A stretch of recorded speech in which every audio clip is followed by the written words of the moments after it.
রাত্রের বেলা প্রত্যেকটা মানুষে ঘুমাইছে সুন্দর কইরা, সকালবেলা ঘুমেতে উঠটা সেরা দেখে তাদের ভারী ঘর কিচ্ছু নাই। যেই ব্যক্তিরা দেখছে এই ব্যক্তির এমন একটা অবস্থায় বাচ্চা আছে, পুরো আহত অবস্থায়। আহত অবস্থায় বাচ্চা আছে, তার এত বড় ভারী ঘর কিচ্ছু নাই।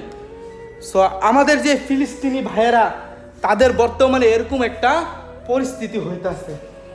আমি আপনাদের কাছে অনুরোধ জানাই, ভাই আপনারা অন্তত নিজের জায়গার থেকে আমাদের যেই ফিলিস্তিনি ভাইগরে একটু পরিমাণ সহযোগিতা করুন, একটু পরিমাণ। ভাই আপনার এক ফুটা সহযোগিতায় আপনি অনেক কিছু পাইতে পারেন, আপনি মরার পরে অনেক কিছু পাইতে পারেন আল্লাহর দ্বারে।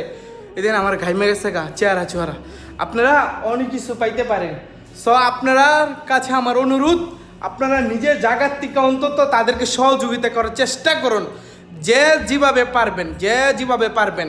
আমাদের মুসলিম জাতির জন্যই তো তারা যুদ্ধ করতেছে, আমাদের মুসলমানের জন্য, আমাদের আল্লাহর জন্য তারা যুদ্ধ করতেছে। আপনারা কেন পারবেন না?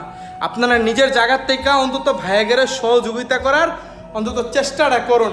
আমি দুই হাত তুলে আমি আপনাদের কাছে অনুরোধ জানাইতেছি, ভাই একটু পরিমাণ আল্লাহর জন্য হইলেও সহযোগিতা করুন।